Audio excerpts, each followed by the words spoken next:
जरा सोचिए, साल है 2009 और पाकिस्तान के शहर सियालकोट पर एक अजीब से खौफ का साया मंडला रहा है। एक ऐसा खौफ जिसने शहर की हर गली, हर मोहल्ले को अपनी गिरफ्त में ले लिया था।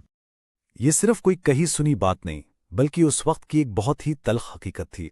शहर के थानों में एक के बाद एक औरतों की लाशें पहुंच रही थीं, और सबसे ज्यादा परेशान करने वाली बात यह थी कि हर कत्ल का तरीका बिल्कुल एक जैसा था। एक ऐसा वहशियाना अंदाज जिसने पूरे शहर को हिलाकर रख दिया था। तो सवाल यह था कि आखिर ये कौन था जो इतनी बेदर्दी से शहर की बेबस और गरीब औरतों को अपना निशाना बना रहा था। पुलिस की तहकीक आगे बढ़ रही थी, लेकिन शहर में दहशत भी बढ़ती जा रही थी और ये मुअम्मा और भी गहरा होता जा रहा था। तो आइए जरा देखते हैं कि ये कातिल आखिर काम कैसे करता था। इसका अपना शिकार को फांसने का तरीका जितना मुनज़्ज़म था, उतना ही खौफनाक भी। देखिए, इसका टारगेट थी गरीब, बेवा या बेरोजगार खवातीन। वो उनकी उम्मीदों से खेलता था। उन्हें या तो नौकरी का झांसा देता था या फिर ज़कात फंड से माली मदद दिलवाने का वादा करके अपने पास बुलाता था। और जैसे ही कोई औरत इसके जाल में फंसती, वो किसी भारी चीज जैसे कोई पत्थर उससे सीधा चेहरे पर वार करता था। उसका निशाना हमेशा चेहरा ही होता था, शायद इसलिए ताकि शनाख्त करना भी मुश्किल हो जाए। हर हमले में वही बेरहमी, वही दरिंदगी। कत्ल करने के बाद वो मकतूला के जेवरात, पर्स और जो भी थोड़ा बहुत कीमती सामान होता वो सब लूट लेता और लाश को किसी सुनसान जगह पर फेंक देता था। तो बज़ाहिर तो यही लग रहा था कि मकसद सिर्फ लूटमार है। लेकिन फिर कहानी में एक नया मोड़ आया, एक ऐसा मोड़ जो एक बहादुर खातून की वजह से आया जिसने इस दरिंदे का सामना किया। ये कहानी है आसमा बेगम की, जिनकी हिम्मत ने इस खौफ के खेल को खत्म करने में एक बहुत ही अहम किरदार अदा किया। आसमा बेगम एक बेवा खातून थीं। अपने बच्चों का पेट पालने के लिए उन्हें सख्त नौकरी की ज़रूरत थी और उनकी यही मजबूरी उन्हें सीधा इस कातिल के निशाने पर ले आई। तो हुआ ये कि आसमा ने अखबार में एक इश्तिहार देखा जिस पर दिए गए नंबर पर कॉल की, तो उन्हें फौरन इंटरव्यू के लिए बुला लिया गया। लेकिन जब वो पत्ते पर पहुंची तो वहां कोई दफ्तर नहीं था, बल्कि एक वीरान सा अजीब सा घर था। और जैसे ही उन्होंने अंदर कदम रखा, उन पर पीछे से हमला हो गया। लेकिन शायद किस्मत को कुछ और ही मंजूर था। आसमा बेगम का वहां से बच निकलना ही इस केस का सबसे बड़ा टर्निंग पॉइंट साबित हुआ, और इसी के बाद पुलिस ने कार्रवाई की और ये दरिंदा आखिरकार बेनकाब हुआ। जो हुआ वो वाकई किसी मौजज़े से कम नहीं था। आप सोचिए, खून में लथपथ होने के बावजूद आसमा ने हिम्मत नहीं हारी। वो किसी न किसी तरह दरवाज़ा खोलकर बाहर भागी और चीखना चिल्लाना शुरू कर दिया। उनकी आवाज़ सुनकर वहां कैद दूसरी खवातीन को भी भागने का मौका मिल गया और मोहल्ले वालों ने फौरन पुलिस को इतला दे दी। तो जब ये शख्स पकड़ा गया, उस वक्त के डीपीओ बिलाल सिद्दीक कमियाना ने प्रेस कॉन्फ्रेंस में तफसीलात बताईं। मुलजिम का नाम था मोहम्मद यूसुफ मुगल। ये गुजरांवाला का रहने वाला था और सियालकोट में किराए के घर में रह रहा था।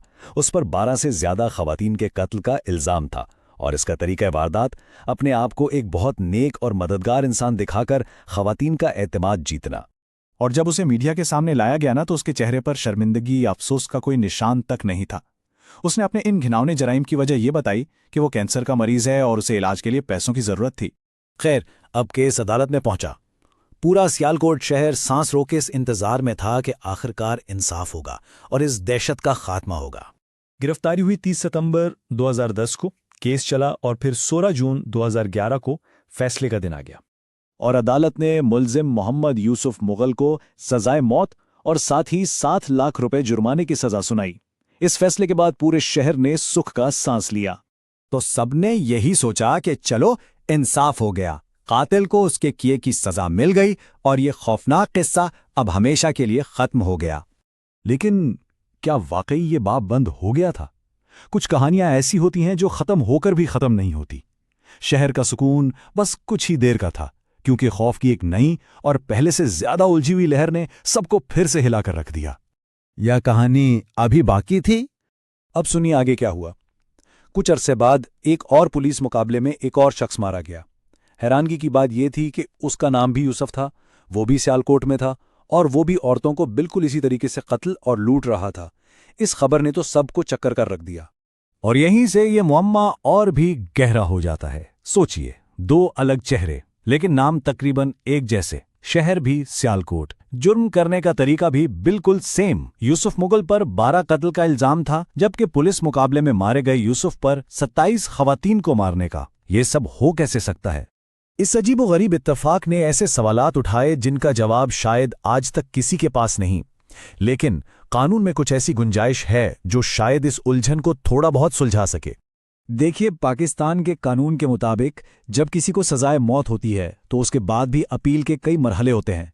वो हाई कोर्ट जा सकता है, सुप्रीम कोर्ट जा सकता है, यहाँ तक कि सदर से रहम की अपील भी कर सकता है। और अगर किसी मुजरिम पर एक से ज्यादा केस हो सकता है एक में सजा हो जाए लेकिन दूसरे में कमजोर सबूतों की वजह से जमानत मिल जाए। तो सवाल वहीं का वहीं है, क्या यूसुफ मुगल अपील के दौरान जमानत पर रिहा हुआ था या शायद जेल से फरार हो गया था? इस बात का पक्का जवाब कभी नहीं मिल सका और सियालकोट के लोग आज भी इस उलझन में हैं। लेकिन ये पूरी कहानी हम सबको एक बहुत जरूरी सबक सिखाती है। जब भी कोई अजनबी गैर मामूली मदद या नौकरी का वादा करे तो एक लम्हे के लिए रुककर जरूर सोचें। होशियार रहें, क्योंकि कभी कभी हमदर्दी के पर्दे के पीछे एक बहुत बड़ा खतरा छुपा होता है।